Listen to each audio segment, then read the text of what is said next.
بسم الله الرحمن الرحيم.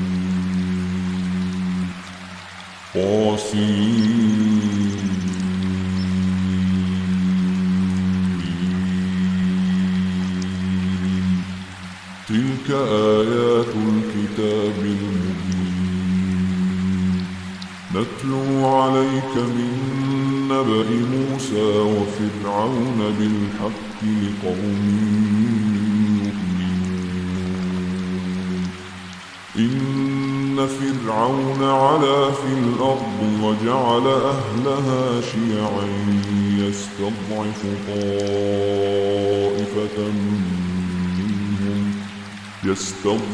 طائفة منهم يذبح أبناءهم ويستحيي نساءهم إنه كان من المفسدين. ونريد أن نمن على الذين استضعفوا في الأرض ونجعلهم أئمة ونجعلهم الوارثين ونمكن لهم في الأرض ونري فرعون وهامان وجنودهما منهم ما كانوا يحذرون. وأوحينا إلى موسى أن أرضعيه فإذا خفت عليه فألقيه في اليم ولا تخافي ولا تحزني إنا رادوه إليك وجاعلوه من المرسلين. فالتقطه آل فرعون ليكون لهم عدوا وحزنا إن فرعون وهامان وجنودهما كانوا خاطئين. وقالت امرأة فرعون قرة عين لي ولك لا تقتلوه عسى أن ينفعنا أو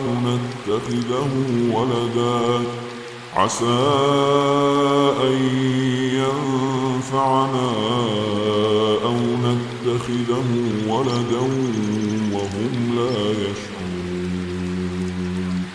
وأصبح فؤاد أم موسى فارغا إن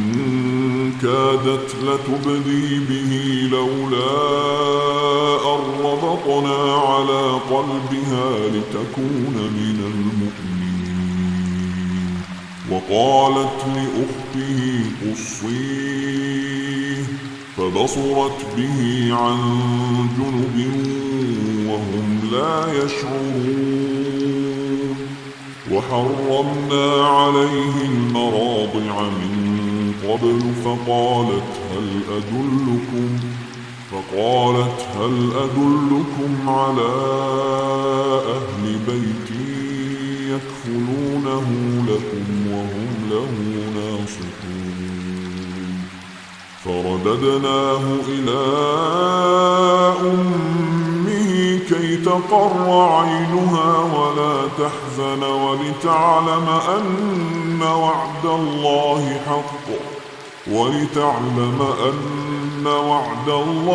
حق ولكن أكثرهم لا يعلمون. ولما بلغ أشده واستوى آتيناه حكما وعلما وكذلك نجزي المحسنين. ودخل المدينة على حين غفلة من أهلها فوجد فيها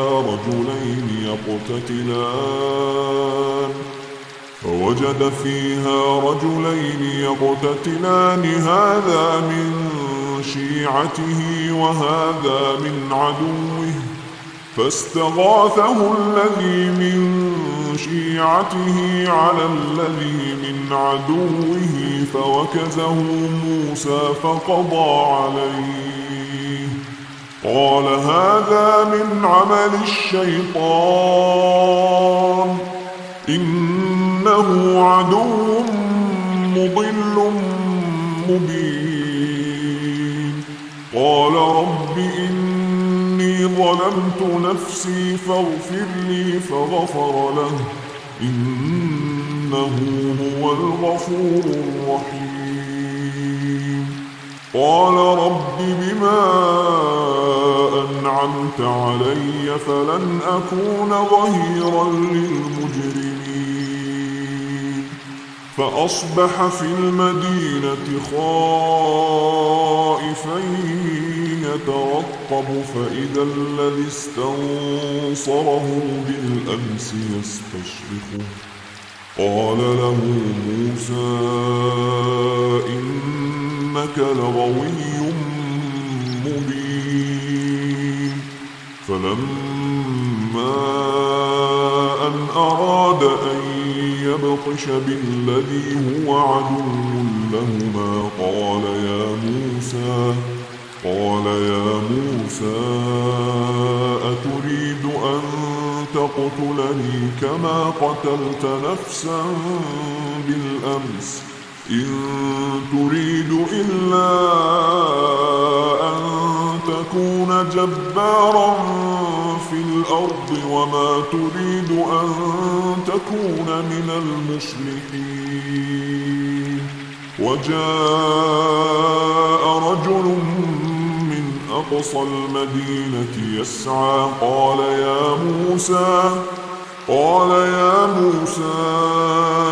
إن الملأ يأتمرون بك ليقتلوك فاخرج إني لك من الناصحين فخرج منها خائفا يترقب قال رب نجني من القوم الظالمين ولما توجه تلقاء مدين قال عسى ربي أن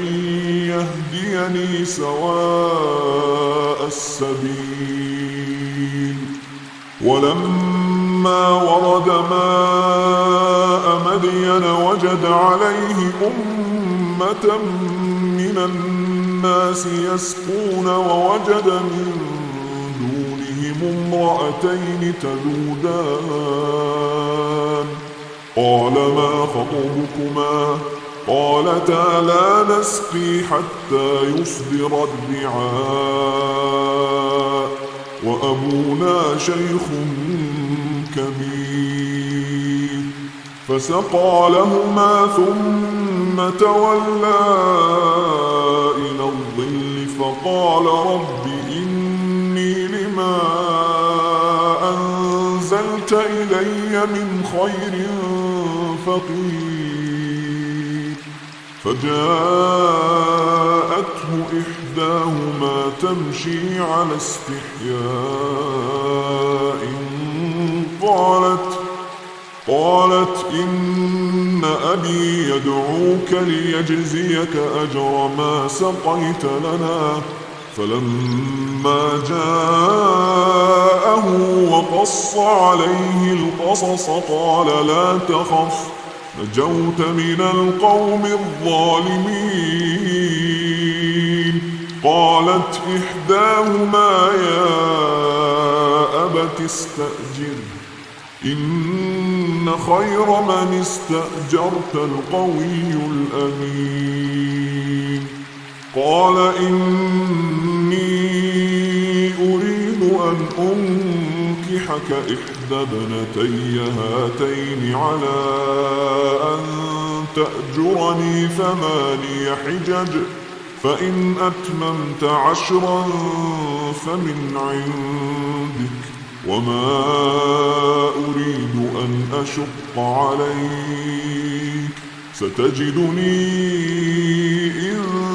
شاء الله من الصالحين قال ذلك بيني وبينك، أيما الأجلين قضيت فلا عدوان علي، والله على ما نقول وكيل. فلما قضى موسى الأجل وسار بأهله آنس من جانب الطور نارا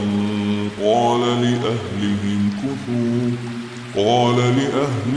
كثوا إني آنست نارا لعلي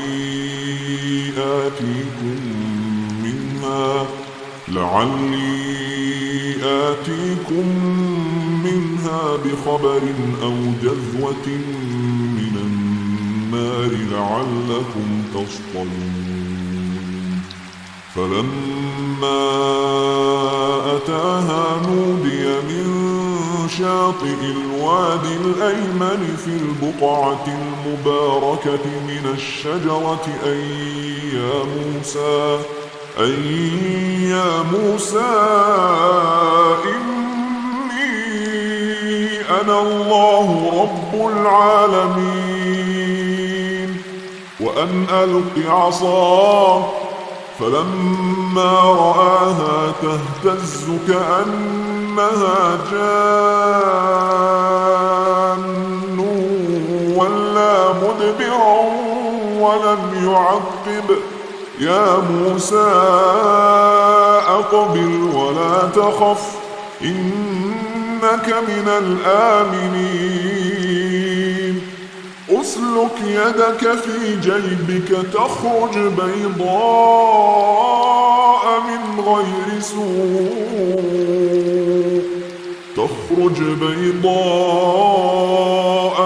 غير سوء واضمم إليك جناحك من الرهب فذلك برهانان من ربك إلى فرعون وملئه إنهم كانوا قوما فاسقين. قال رب إني قتلت منهم نفسا فأخاف أن يقتلون وأخي هارون هو أفصح مني لسانا فأرسله معي يرد أن يصدقني إني أخاف أن يكذبون. قال سنشد عضدك بأخيك ونجعل لكما سلطانا فلا يصلون إليكما بآياتنا أنتما ومن اتبعكما الغالبون. فلما جاءهم موسى بآياتنا بينات قالوا ما هذا إلا سحر مفترى وما سمعنا بهذا في آبائنا الأولين. وقال موسى ربي أعلم بمن جاء بالهدى من عنده ومن تكون له عاقبة الدار إنه لا يفلح الظالمون. وقال فرعون يا أيها الملأ ما علمت لكم من إله غيري فأوقد لي يا هامان على الطين فاجعل لي صرحا لعلي أطلع إلى إله موسى وإني لأظنه من الكاذبين. واستكبر هو وجنوده في الأرض بغير الحق وظنوا أنهم إلينا لا يرجعون. فأخذناه وجنوده فنبذناهم في اليم فانظر كيف كان عاقبة الظالمين وجعلناهم أئمة يدعون إلى النار ويوم القيامة لا ينصرون وأتبعناهم في هذه الدنيا لعنة ويوم القيامة هم من المقبوحين ولقد آتينا موسى الكتاب من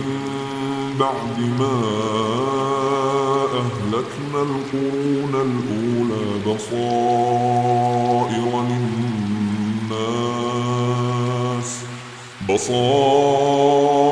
للناس وهدى ورحمة لعلهم يتذكرون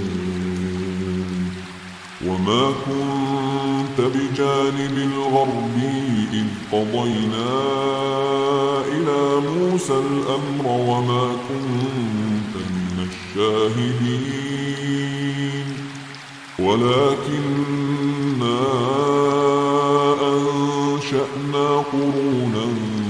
فتطاول عليهم العمر وما كنت ثاويا في أهل مدين تتلو عليهم آياتنا ولكننا كنا مرسلين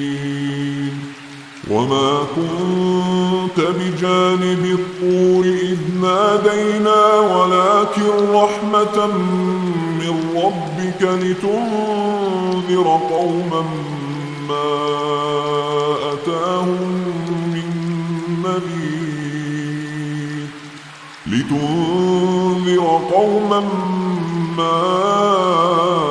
أتاهم من نذير من قبلك لعلهم يتذكرون ولولا أن تصيبهم مصيبة بما قدمت أيديهم فيقولوا ربنا لولا أرسلت إلينا رسولا فنتبع آياتك ونكون من المؤمنين فلما جاءهم الحق من عندنا قالوا لولا أوتي مثل ما أوتي موسى أولم يكفروا بما أوتي موسى من قبل قالوا سحران تظاهرا وقالوا إنا بكل كافرون قل فأتوا بكتاب من عند الله هو أهدى منهما أتبعه إن كنتم صادقين فإن لم يستجيبوا لك فاعلم أنما يتبعون أهواءهم ومن أضل ممن اتبع هواه بغير هدى من الله إن الله لا يهدي القوم الظالمين ولقد وصلنا لهم القول لعلهم يتذكرون الذين آتيناهم الكتاب من قبله هم به يؤمنون وإذا يتلى عليهم قالوا آمنا به إنه الحق من ربنا إنا كنا من قبله مسلمين أولئك يؤتون أجرهم مرتين بما صبروا ويدرؤون بالحسنة السيئة ومما رزقناهم ينفقون وإذا سمعوا اللغو أعرضوا عنه وقالوا لنا أعمالنا ولكم أعمالكم سلام عليكم لا نبتغي الجاهلين إنك لا تهدي من أحببت ولكن الله يهدي من يشاء وهو أعلم بالمهتدين وقالوا إن نتبع الهدى معك نتخطف من أرضنا أولم نمكن لهم حرما آمنا يجبى إليه ثمرات كل شيء رزقا من لدنا ولكن أكثرهم لا يعلمون وكم أهلكنا من قرية بطرت معيشتها فتلك مساكنهم لم تسكن من بعدهم إلا قليلا وكنا نحن الوارثين وما كان ربك مهلك القرى حتى يبعث في أمها رسولا يتلو عليهم آياتنا وما كنا مهلك القرى إلا وأهلها ظالمون وما أوتيتم من شيء فمتاع الحياة الدنيا وزينتها وما عند الله خير وأبقى أفلا تعقلون أفمن وعدناه وعدا حسنا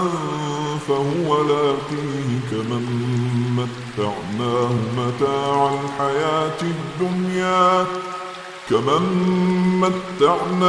متاع الحياة الدنيا ثم هو يوم القيامة من المحضرين ويوم يناديهم فيقول أين شركائي الذين كنتم تزعمون قال الذين حق عليهم القول ربنا هؤلاء الذين أغويناهم كما غوينا تبرأنا إليك ما كانوا إيانا يعبدون وقيل ادعوا شركاءكم فدعوهم فلم يستجيبوا لهم ورأوا العذاب لو أنهم كانوا يهتدون ويوم يناديهم فيقول ماذا أجبتم المرسلين فعميت عليهم الأنباء يومئذ فهم لا يتساءلون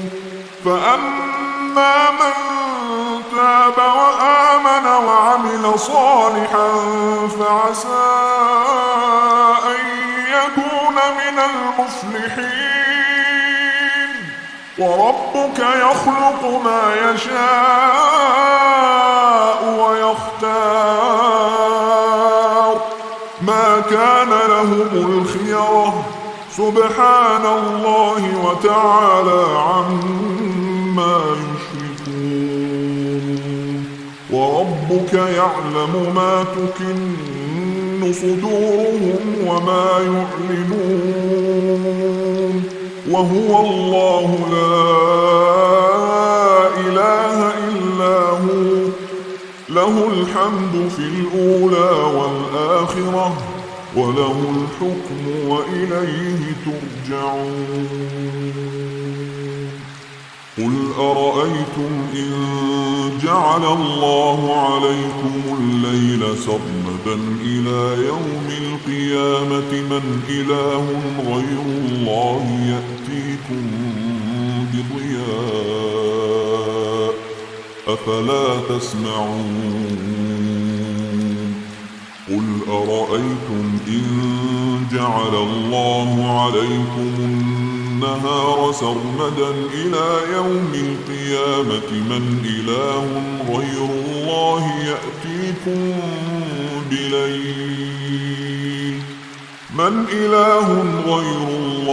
يأتيكم بليل تسكنون فيه أفلا تبصرون. ومن رحمته جعل لكم الليل والنهار لتسكنوا فيه ولتبتغوا من فضله ولعلكم تشكرون. ويوم يناديهم فيقول أين شركائي الذين كنتم تزعمون. ونزعنا من كل أمة شهيدا فقلنا هاتوا برهانكم فعلموا أن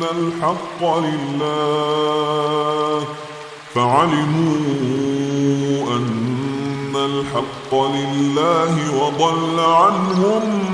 ما كانوا يفترون. إن قارون كان من قوم موسى فبغى عليهم وآتيناه من الكنوز ما إن مفاتحه لتنوء بالعصبة أولي القوة إذ قال له قومه لا تفرح إن الله لا يحب الفرحين. وابتغ فيما آتاك الله الدار الآخرة ولا تنس نصيبك من الدنيا وأحسن كما أحسن الله إليك ولا تبغ الفساد في الأرض إن الله لا يحب المفسدين. قال إنما أوتيته على علم عندي أولم يعلم أن الله قد أهلك من قبله من القرون من هو أشد منه قوة وأكثر جمعا ولا يسأل عن ذنوبهم المجرمون. فخرج على قومه في زينته قال الذين يريدون الحياة الدنيا يا ليت لنا مثل ما أوتي قارون إنه لذو حظ عظيم. وقال الذين أوتوا العلم ويلكم ثواب الله خير لمن آمن وعمل صالحا ولا يلقاها إلا الصابرون. فخسفنا به وبداره الأرض فما كان له من فئة ينصرونه من دون الله وما كان من المنتصرين. وأصبح الذين تمنوا مكانه بالأمس يقولون ويكأن الله يبسط الرزق لمن يشاء من عباده ويقدر لولا أمن الله علينا لخسف بنا ويكأنه لا يفلح الكافرون. تلك الدار الآخرة نجعلها للذين لا يريدون علوا في الأرض ولا فسادا والعاقبة للمتقين. من جاء بالحسنة فله خير منها ومن جاء بالسيئة فلا يجزى الذين عملوا السيئات إلا ما كانوا يعملون. إن الذي فرض عليك القرآن لرادك إلى معاد قل ربي أعلم من جاء بالهدى ومن هو في ضلال مبين. وما كنت ترجو أن يلقى إليك الكتاب إلا رحمة من ربك فلا تكونن ظهيرا للكافرين ولا يصدنك عن آيات الله بعد إذ أنزلت إليك. وادع إلى ربك ولا تكونن من المشركين ولا تدع مع الله إلها آخر لا إله إلا هو كل شيء هالك إلا وجهه له الحكم وإليه